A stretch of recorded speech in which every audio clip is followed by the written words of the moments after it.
ഒരൊറ്റ കാര്യം ഞാൻ പറയുന്നു. ശ്രീ വി ഡി സതീശൻ ആരെയാണ് ഖണ്ഡിക്കുന്നത്?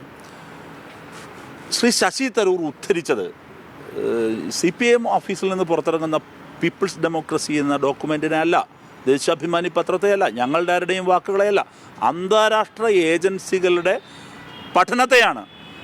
അവരുടെ സർട്ടിഫിക്കറ്റാണ് അദ്ദേഹം ഉയർത്തി കാണിച്ചത്. എൻ്റെ നാടിനെക്കുറിച്ച് അന്താരാഷ്ട്ര ഏജൻസികൾ ഇങ്ങനെ പറഞ്ഞിരിക്കുന്നു ഡേറ്റാ ബേസിൽ, അതിൽ ഞാൻ അഭിമാനിക്കുന്നു, അവിസ്മരണീയമാണ് ഈ മാറ്റം എന്ന് അദ്ദേഹം പറഞ്ഞത്. ഇന്ത്യയിലെ നീതി ആയോഗ്, ഇന്ത്യയിലെ എല്ലാ ഏജൻസികളും ഇത് സംബന്ധിച്ച് കേരളം ബെസ്റ്റ് പ്രാക്ടീസിങ് മോഡലാണ്. സംരംഭകത്വ വർഷത്തിൽ, സ്റ്റാർട്ടപ്പിൻ്റെ കാര്യത്തിൽ, ബെസ്റ്റ് എക്കോസിസ്റ്റം ഡെവലപ്പ് ചെയ്ത് വരുന്ന കാര്യത്തിൽ, ഇതിൽ മാത്രമല്ല വ്യത്യസ്ത മേഖലകളിൽ കേരളത്തിൽ വലിയ മാറ്റമുണ്ടായിരിക്കുന്നു. ഇപ്പോൾ ഞാൻ ചോദിക്കട്ടെ, നിതിൻ ഗഡ്കരി എത്രയോ കാലങ്ങൾക്ക് മുമ്പാണ് കേരളത്തിലെ ഇൻഫ്രാസ്ട്രക്ചർ ഡെവലപ്മെൻറ്റിൽ പോസിറ്റീവായൊരു അഭിപ്രായം പറഞ്ഞത്. അതിനെ പോസിറ്റീവായിട്ട് എടുക്കണ്ടേ? ഇപ്പോൾ അമിതാഭ് എന്ന് പറയുന്ന ഒരു ഉയർന്ന ഉദ്യോഗസ്ഥൻ, മുമ്പ് CEO ആയിരുന്നു നീതി ആയോഗിൻ്റെ, അദ്ദേഹം ഡൽഹിയിൽ നടത്തിയ ഒരു യോഗത്തിൽ അദ്ദേഹം പരസ്യമായി പ്രസംഗിച്ചു. കേരളത്തിൽ ഇത്തരത്തിലുള്ള മാറ്റങ്ങൾ നടക്കുന്നുണ്ട് എന്ന് മനസ്സിലാക്കാൻ വേണ്ടി നിർമ്മല സീതാരാമൻ, രാജീവ് ചന്ദ്രശേഖർ, അല്ലെങ്കിൽ ഏറ്റവും പുതുതായിട്ട് നേരത്തെ BJP നേതാവ് കൂടിയെ മത്സരിച്ച ശ്രീധരൻ തുടങ്ങിയ ഒരു വിഭാഗം ആൾക്കാരെ നിങ്ങൾ ക്ഷണിക്കാൻ തയ്യാറാണോ? അല്ല, ഇത് അവരെയെല്ലാം കാണിച്ചു കൊടുക്കാൻ വേണ്ടിയിട്ടല്ലല്ലോ ഞങ്ങൾ വിളിക്കുന്നത് ഈ പറയുന്ന ആളുകളുടെ വ്യത്യസ്തമായ അഭിപ്രായങ്ങൾ വരിക എന്നുള്ളതിലാണ്. കേരളത്തിലെ സ്റ്റാർട്ടപ്പ് എക്കോസിസ്റ്റത്തെ കൂടുതൽ ശക്തമായി മുൻപോട്ട് കൊണ്ടുപോകുന്നതിന് ഒരു യുവജന സംഘടന എന്നുള്ള നിലയിൽ പ്രൊഡക്റ്റീവായി ഇടപെടുകയാണ്. DYFI തൊഴിലില്ലായ്മയ്ക്കെതിരെ സമരം ചെയ്യുന്ന സംഘടനയാണ്, തൊഴിൽ സ്ഥിരതയ്ക്ക് വേണ്ടി സമരം ചെയ്യുന്ന സംഘടനയാണ്. ആ സംഘടന സമരം ഒരു വശത്ത്, ക്യാമ്പയിനുകൾ ഒരു വശത്ത് നടക്കുമ്പോൾ തന്നെ മറുവശത്ത് പ്രൊഡക്റ്റീവായിട്ട് ഇടപെടലാണ് മെവാസോ. അതിൽ ഞങ്ങൾ പങ്കെടുപ്പിക്കുന്നത് എങ്ങനെയാണ്? സ്റ്റാർട്ടപ്പ് എൻ്റർപ്രണേഴ്സ്, സ്റ്റാർട്ടപ്പിൽ പ്രവർത്തിച്ചു കൊണ്ടിരിക്കുന്ന ചെറുപ്പക്കാർ, പുതിയ ഐഡിയാസുമായി നിൽക്കുന്ന ആളുകൾ, എങ്ങനെയാണ് സ്റ്റാർട്ടപ്പ് തുടങ്ങേണ്ടതെന്ന് തുടങ്ങിയിട്ടുള്ള കാര്യങ്ങൾ, ഇങ്ങനൊരു ക്യാമ്പയിനാണ് ഞങ്ങൾ നടത്തുന്നത്. അപ്പോൾ കേരളത്തിൻ്റെ പൊതു വളർച്ചയിൽ, ഇപ്പോൾ സമ്പൂർണ്ണ സാക്ഷരതയുടെ സമയത്ത് DYFI അക്ഷരം പഠിപ്പിക്കാൻ ഇറങ്ങിയതുപോലെ ഈ പറയുന്നൊരു പുതിയ ഡെവലപ്മെൻ്റ് കൂടെ ഉണ്ടാകുമ്പോൾ, വിപ്ലവം കൂടെ ഉണ്ടാകുമ്പോൾ, ആ റെവല്യൂഷനിൽ, ഈ പറയുന്നൊരു ടെക്നോളജി ഞങ്ങൾ ഇറങ്ങുകയാണ്. ആ മുന്നേറ്റത്തിൽ ഞങ്ങളും ഞങ്ങളുടെ ഭാഗം നിർവഹിക്കുകയാണ്. അതിൽ ഞങ്ങളൊരു ചർച്ചകൾ സംഘടിപ്പിക്കുന്നു. അഭിപ്രായത്തിൽ ഞങ്ങൾ പലപ്പോഴും ഇതുപോലുള്ളൊരു സ്റ്റാർട്ടപ്പ് ഫെസ്റ്റിവൽ പോലെ ചെയ്യുമ്പോൾ നിരവധി ആൾക്കാരുമായി ബന്ധപ്പെടേണ്ടതുണ്ട്. മുഖ്യമന്ത്രിയാണ് ഉദ്ഘാടനം ചെയ്തത്, വളരെ നേരത്തെ തന്നെയാണ് ഇത് ആസൂത്രണം ചെയ്തിരിക്കുന്നത്.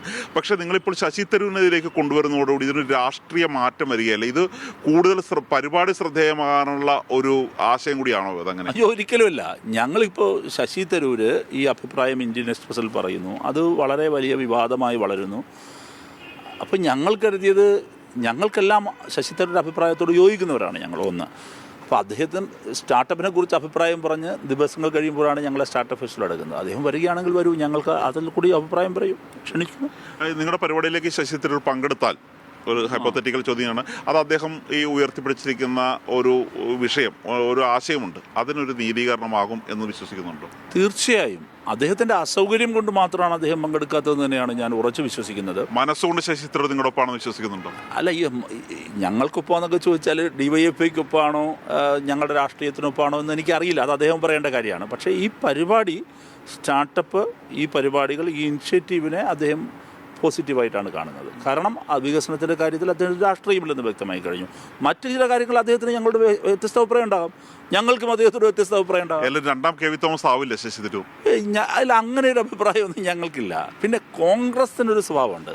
ആ കോൺഗ്രസിനകത്ത് കൊള്ളാവുന്ന, കോൺഗ്രസിനകത്ത് പച്ച പിടിക്കാൻ, ഗതി പിടിക്കാൻ സാധ്യതകളെ എല്ലാവരെയും കല്ലെറിഞ്ഞ് ഓടിക്കുക എന്നുള്ളത് കോൺഗ്രസിൻ്റെ ഒരവസ്ഥയാണ്. അത് അതിനകത്തേക്കുന്ന രാഷ്ട്രീയ നേതാക്കളെ മാത്രമല്ല, മുന്നണിയിൽ നിൽക്കുന്ന പാർട്ടികളെയും കല്ലെറിഞ്ഞ് ഓടിക്കാറുണ്ട്.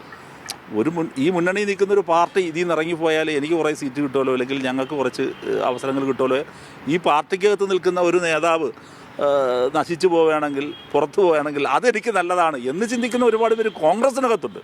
അത് കോൺഗ്രസിൻ്റെ ജനിതക പ്രശ്നമാണ്, രാഷ്ട്രീയ ജനിതക പ്രശ്നമാണ്. അത് അവർ ട്രീറ്റ് ചെയ്തോട്ടെ, പരിഹരിക്കാതിരിക്കുകയൊക്കെ ചെയ്തോട്ടെ.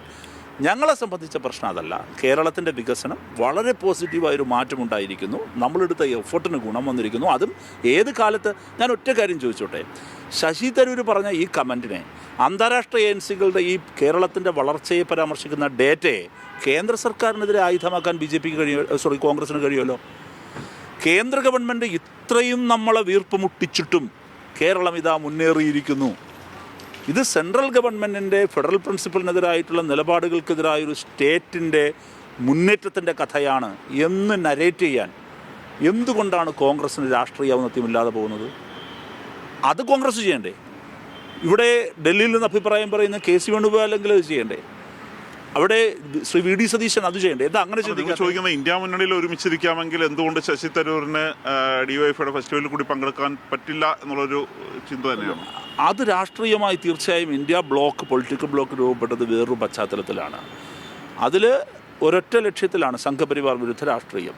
യഥാർത്ഥത്തിൽ ഈ സ്റ്റാർട്ടപ്പിൻ്റെ വിജയവും നമ്മളുണ്ടാകുന്ന എക്കോസിസ്റ്റത്തിലുണ്ടാകുന്ന ഈ വലിയ മാറ്റവും ഒക്കെ തന്നെ വളരെ ഇൻവിസിബിളായിട്ടുള്ളൊരു പൊളിറ്റിക്കൽ മെസ്സേജ് കൺവേ ചെയ്യുന്നുണ്ട്. കേന്ദ്രം കേരളത്തെ വീർപ്പുമുട്ടിക്കുമ്പോഴും നമ്മുടെ സ്റ്റേറ്റ് അതിജീവിക്കുന്നു, മുന്നേറുന്നു. ഇപ്പോൾ ഞാൻ പറയട്ടെ, എക്കണോമിക് സർവേ റിപ്പോർട്ടിലെ സാമ്പത്തിക വളർച്ച 6.4 ആണ് രാജ്യത്തിൻ്റെ സാമ്പത്തിക വളർച്ച, 7 ആൻഡ് എബോവ് ആണ് കേരളത്തിൻ്റെ സാമ്പത്തിക വളർച്ച. ഏത് കേരളം? നിങ്ങൾ ഇത്രയും വീർപ്പ് മുട്ടിച്ചിട്ട് അല്ലേ? അപ്പോൾ എല്ലാം നിഷേധിച്ചിട്ടും ബഡ്ജറ്റിലാണ് ആ പൈസ ഞങ്ങൾക്ക് വെക്കാതെ. ഏറ്റവും അവസാനമായ ഒരു കാര്യം ചോദിച്ചോട്ടെ. ഇപ്പോൾ ഇതിനകം തന്നെ ഈ സൈബർ ഇടങ്ങളിൽ വലിയ വാർത്തയായിരിക്കുകയാണ്. ഇപ്പോൾ BJP സംഘപരിവാർ സൈബർ ഇടങ്ങൾ അവർ ചൂണ്ടിക്കാട്ടുന്നത് കോൺഗ്രസും CPM-ഉം ഏകദേശം ഒരേ രാഷ്ട്രീയം തന്നെയാണ് മുന്നിട്ട് വെക്കുന്നത്. അതുകൊണ്ട് തന്നെയാണ് DYFIക്ക് ശശി തരൂരിനെ ക്ഷണിക്കാൻ പോകാൻ ഒരു ബുദ്ധിമുട്ടും ഇല്ലാത്തതെന്നാണ്. ഞങ്ങൾ വികസനത്തിൻ്റെ പൊളിറ്റിക്സ് അല്ലേ പറഞ്ഞത്? അത് BJPക്ക് മനസ്സിലാവുകയില്ല. ഇത് BJPക്ക് മനസ്സിലാവുന്ന സാധനമല്ല. BJPയെ അസ്വസ്ഥപ്പെടുത്തും, അത് ഞങ്ങൾക്ക് മനസ്സിലാവും. കേരളത്തിൻ്റെ മുന്നേറ്റം BJP അസ്വസ്ഥപ്പെടുന്നത് ഞങ്ങൾക്ക് മനസ്സിലാക്കാം. എന്തിനാണ് കോൺഗ്രസിനെ അസ്വസ്ഥപ്പെടുന്നത്? ഞങ്ങൾ നിങ്ങളെ തകർക്കാൻ ശ്രമിച്ചിട്ടും നിങ്ങൾ മുന്നേറുന്നു എന്നതിൽ BJPക്ക് അസ്വസ്ഥത വരാം. പിന്നെന്തിനാണ് കോൺഗ്രസിന് അസ്വസ്ഥപ്പെടേണ്ടത്? ഇത് BJPക്കെതിരെ രാഷ്ട്രീയ ആയുധമാക്കി മാറ്റേണ്ട ഒരു ഡേറ്റയല്ലേ ഇത്? കേരളത്തിനുണ്ടായ മാറ്റം അതെന്തുകൊണ്ടാണ് കോൺഗ്രസിന് മനസ്സിലാകാത്തത്? അപ്പോൾ കോൺഗ്രസ് അപ്പോഴും ശ്രമിക്കുന്നത് കേരളത്തിലെ ഇടതുപക്ഷ ജനാധിപത്യ മുന്നണി ഗവൺമെൻറ്റിനെതിരെ ഒരു ക്യാമ്പയിൻ നടത്തുക.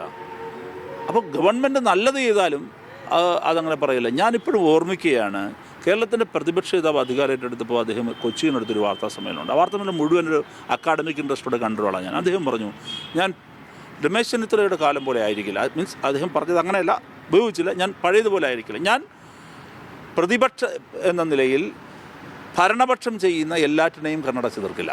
അദ്ദേഹം പറഞ്ഞതാണ്. നിങ്ങൾ ചെയ്യുന്ന പോസിറ്റീവായ കാര്യങ്ങളെ പോസിറ്റീവ് എന്ന് പറയും. ആ വാക്ക് വിഴുങ്ങിയോ അദ്ദേഹം? അന്താരാഷ്ട്ര തലത്തിൽ ഉള്ള ഒരു ഡേറ്റ, നമുക്ക് കിട്ടുന്ന അംഗീകാരം, ആ അംഗീകാരത്തെ പോലും ഉൾക്കൊള്ളാൻ മനസ്സില്ലാത്ത വിധം വി ഡി സതീശൻ ചുരുങ്ങിയില്ലേ? സ്വന്തം സഹപ്രവർത്തകൻ ശ്രീ വി ഡി സതീശനേക്കാൾ ഉയർന്നൊരു നേതാവ് കോൺഗ്രസിനകത്ത് അതിലൊരു അഭിപ്രായം രേഖപ്പെടുത്തുമ്പോൾ അതിനോട് പോലും അദ്ദേഹത്തിന് അസഹിഷ്ണുതയാണ്. ആ അസഹിഷ്ണുത ആരിഫ് മുഹമ്മദ് ഖാനെ കുറിച്ച് പറഞ്ഞ തിരുവഞ്ചൂരിന് കാണിക്കുന്നുമില്ല. അപ്പോൾ BJP കേരളത്തിൻ്റെ വളർച്ചയിൽ അസൂയപ്പെടുന്നു, അസ്വസ്ഥപ്പെടുന്നു. കോൺഗ്രസിൻ്റെ ഒരു വിഭാഗത്തിനേക്കാളും അസ്വസ്ഥപ്പെടുന്നു, അസൂയപ്പെടുന്നു. അതുകൊണ്ട് യോജിക്കുന്നത് കോൺഗ്രസും BJPയും തമ്മിലാണ്, ഞങ്ങളല്ല. ഏതായാലും ഈ അസഹിഷ്ണുത അവസാനിപ്പിച്ച് ഈ ഡാറ്റ ഉപയോഗിച്ച് തന്നെ BJP എതിർക്കാൻ കോൺഗ്രസ് മുന്നോട്ട് വരണം എന്ന് തന്നെയാണ് റഹീം നമ്മളോട് പറഞ്ഞിരിക്കുന്നത്. ഹരി മുണ്ടൂറിനൊപ്പം D ധനസുബോധ്, മീഡിയ 1, ഡൽഹി.